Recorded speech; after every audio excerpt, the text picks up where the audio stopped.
Patsy Widakuswara di Gedung Putih di Washington DC, Amerika Serikat. Kita akan ke Patsy. Patsy, apa kabar?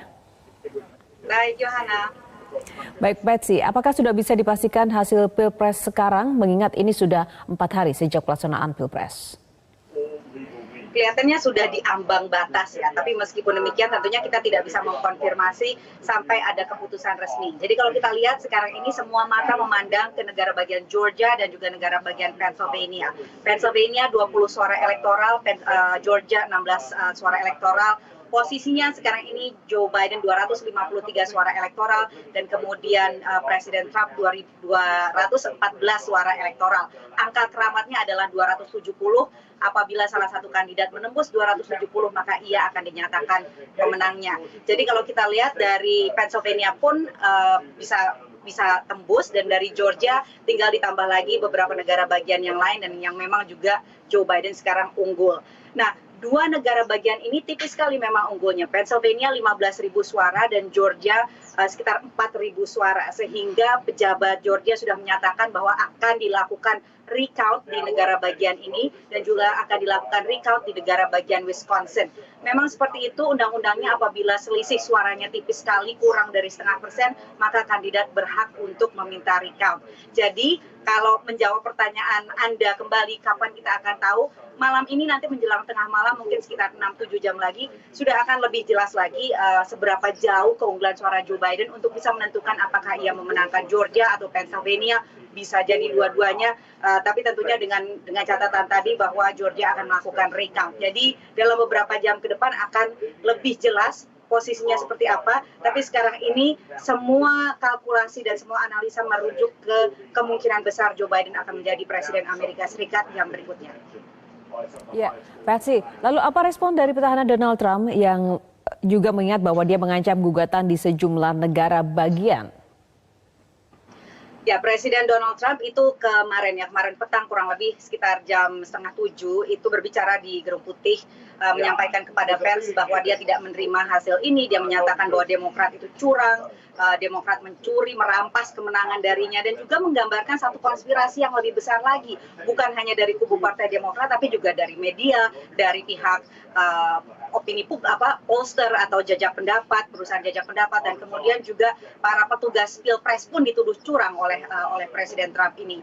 Jadi memang secara wacana dia tidak menerima, dan ini sudah sesuai dengan wacana yang sudah digaungkan dari berminggu-minggu yang lalu semenjak masa kampanye, mensinyalir kepada para pendukungnya untuk tidak menerima hasil Pilpres kecuali jika ia yang dinyatakan menang, karena menurutnya Pilpres pasti curang. Meskipun tidak ada bukti sama sekali bahwa terjadi kecurangan, terutama yang sifatnya masif atau struktural.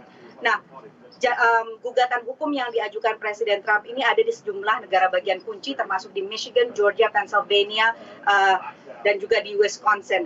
Yang menjadi perhatian sekarang ini adalah di Pennsylvania, karena yang digugat adalah surat suara yang masuk setelah Pilpres. Jadi di Amerika Serikat ini tentu Anda tahu bahwa ada yang namanya mail-in ballots, yaitu mengirimkan surat suara melalui pos, terutama karena pandemi ya. Dan inilah yang membuat sekarang ini Joe Biden semakin unggul, karena sekarang inilah negara bagian menghitung surat suara yang datang lewat pos, yang memang sebagian besar adalah pendukung Partai Demokrat. Presiden Trump berharap bahwa gugatan hukum ini bisa sampai ke Supreme Court, Mahkamah Agung Amerika Serikat, yang sekarang komposisinya itu cenderung konservatif.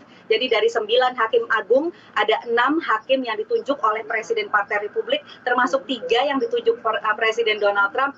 Salah satunya bahkan baru ditunjuk akhir bulan September yang lalu. Jadi tentunya Presiden Trump berharap bahwa hakim Mahkamah Agung ini akan simpatik terhadap gugatan hukumnya. Tentunya kita akan lihat nanti apakah memang demikian setelah kasusnya diputuskan. Sedikit saja, Patsy, kalaupun memang di Pennsylvania dan nanti malam Joe Biden memang unggul dan Trump kemudian mengajukan gugatan, apakah memang serta-merta gugatan itu tetap akan bisa dilaksanakan seperti itu, meskipun mungkin secara penghitungan Biden unggul telak? Jadi penghitungan dilakukan, ya kan. Nanti kalau misalnya rencananya begini, kalau misalnya penghitungan itu dilakukan dan ternyata Joe Biden menembus 270, ia sudah merencanakan akan memberikan pidato nanti malam di Wilmington, Delaware. Tentunya akan ada gugatan, ini sudah disampaikan oleh Presiden Trump. Gugatan ini akan terus berlangsung dari mulai pengadilan negara bagian bisa sampai ke Mahkamah Agung, kita lihat nanti. Ada tanggal batas yaitu 8 Desember, di mana semua gugatan hukum ini sudah harus diselesaikan dan bangsa Amerika Serikat itu sudah harus pasti tahu siapa presiden berikutnya berdasarkan suara elektoral yang diberikan secara formal itu pada tanggal pertengahan Desember. Jadi masih ada waktu, bisa berlarut-larut sampai dengan pertengahan Desember baru kita tahu secara resmi siapa presiden Amerika Serikat berikutnya, terutama kalau begitu banyaknya gugatan hukum dan juga recount ini. Baik, lalu apakah Biden sudah ada rencana dengan pidato kemenangannya? Nanti malam, jam 8 malam direncanakan di Wilmington, Delaware, dengan catatan apabila ia dinyatakan menang. If the race is called, dalam arti apabila semua media-media dan juga semua pihak-pihak berwenang yang mengkalkulasi berapa jumlah suara yang masuk memberikan negara bagian Georgia misalnya atau Pennsylvania atau negara lain yang membuat Joe Biden menembus 270, maka tim kampanyenya akan melancarkan pidato tersebut pada jam 8 malam. Harus diingat bahwa sejauh ini Biden itu sangat hati-hati sekali, selalu menyatakan tenang, jangan buru-buru, sabar, demokrasi ini berantakan, tapi nanti buahnya ini bisa kita nikmati bersama-sama. Jadi hampir dikatakan kecil sekali kemungkinannya Joe Biden untuk memberikan pidato kemenangan sampai benar-benar ketahuan secara pasti bahwa ia bisa menembus angka 270 suara elektoral. Oke, meski demikian, apa langkah pemerintah Amerika sendiri untuk mengatasi waspada bentrok massa? Nah, ini memang seperti yang tadi Anda sampaikan, sudah terjadi beberapa demonstrasi ya di titik-titik, termasuk di Detroit, Michigan, di New York, kemudian juga ada di Philadelphia, di Pennsylvania, dari kedua kubu Presiden Trump dan kubu Joe Biden. Ini sifatnya masih sporadis dan bukan bentuk pengerahan massa secara massal, tapi memang yang dikhawatirkan oleh aparat adalah apabila terjadi pengerahan massal, apabila ada komando katakanlah ya dari Presiden Trump yang selama ini memang sering mensinyalir kepada pendukungnya untuk tidak menerima hasil Pilpres ini. Nah, itu yang dikhawatirkan dan itu yang sangat dijaga, dan kami pun mendengar pemberitaan, belum dapat kami konfirmasi sendiri, namun sudah ada beberapa media Amerika Serikat yang memberitakan bahwa mulai sekarang ini Joe Biden tingkat pengamanannya sudah ditingkatkan oleh Pas Pampres atau Secret Service untuk menjaga keamanannya dalam masa transisi yang sangat rapuh dan sangat rawan ini. Nah, apakah ada imbauan-imbauan khusus juga yang disampaikan oleh pemerintah Amerika Serikat terkait pasca penghitungan nanti, khususnya bagi warga negara di luar Amerika sendiri atau mungkin bagi warga Amerika? Kalau sejauh ini sih tidak. Jadi Anda mesti membayangkan bahwa pemerintah Amerika Serikat ini tidak seperti pemerintah Indonesia yang terpusat semuanya, tapi lebih banyak di tingkat negara bagian dan di tingkat lokal. Jadi tergantung lokalitas masing-masing.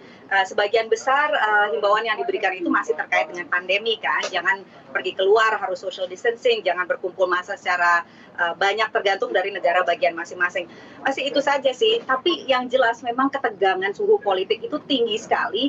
Rakyat Amerika Serikat ini sangat resah dengan pemilu yang hasilnya terus berlarut-larut. Dan satu lagi yang juga mengkhawatirkan secara statistik, jumlah penjualan senjata api itu meningkat jauh selama pandemi dan menjelang masa Pilpres ini. Jadi itu juga sangat dikhawatirkan. Berbeda dengan di Indonesia, kalau kita terbiasa dengan demonstrasi bentrok massa yang mungkin timpuk-timpukan batu, timpuk-timpukan botol, lempar-lemparan sendal, di Amerika Serikat senjata api itu legal, sehingga mengkhawatirkan bisa terjadi bentrok yang melibatkan senjata api yang bisa mematikan.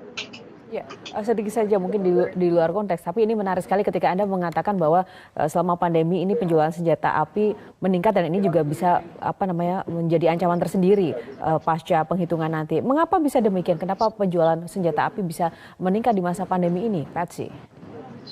Jadi yang meningkat itu memang selama masa pandemi, dan selain itu juga selama masa kerusuhan rasial di Amerika Serikat. Anda ingat kan bulan Mei yang lalu itu George Floyd, warga kulit hitam meninggal dunia di tangan polisi kulit putih, kita tahu. Dan kemudian setelah itu muncul berbagai gelombang unjuk rasa yang memprotes rasisme sistemik di Amerika Serikat, dan kemudian dilawan oleh demo tandingannya kelompok supremasi kulit putih. Nah, karena begitu banyaknya unjuk rasa dan juga sampai ke kerusuhan kan, sampai looting dan pokoknya sampai menimbulkan kekerasan, sehingga banyak warga Amerika Serikat yang cemas, yang merasa bahwa terancam, khususnya mereka yang tinggal di daerah-daerah yang banyak demonya seperti di Seattle dan kemudian di Charlotte, di New York dan sebagainya, dan merasa harus mengamankan diri dengan membeli senjata api. Dan bahkan sekarang ini orang kalau mau membeli senjata api itu antri panjang, amunisi kosong di mana-mana, karena itulah keresahan massa yang merasakan bahwa nobody can protect me, tak ada yang bisa melindungi saya kecuali diri saya sendiri. Baik, oke, Patsy, kita akan terus update ya nanti bagaimana perkembangannya. Namun semoga selalu aman di sana apapun nanti hasil dari penghitungan suara Pilpres kali ini. Terima kasih Patsy Widakuswara dari Washington DC.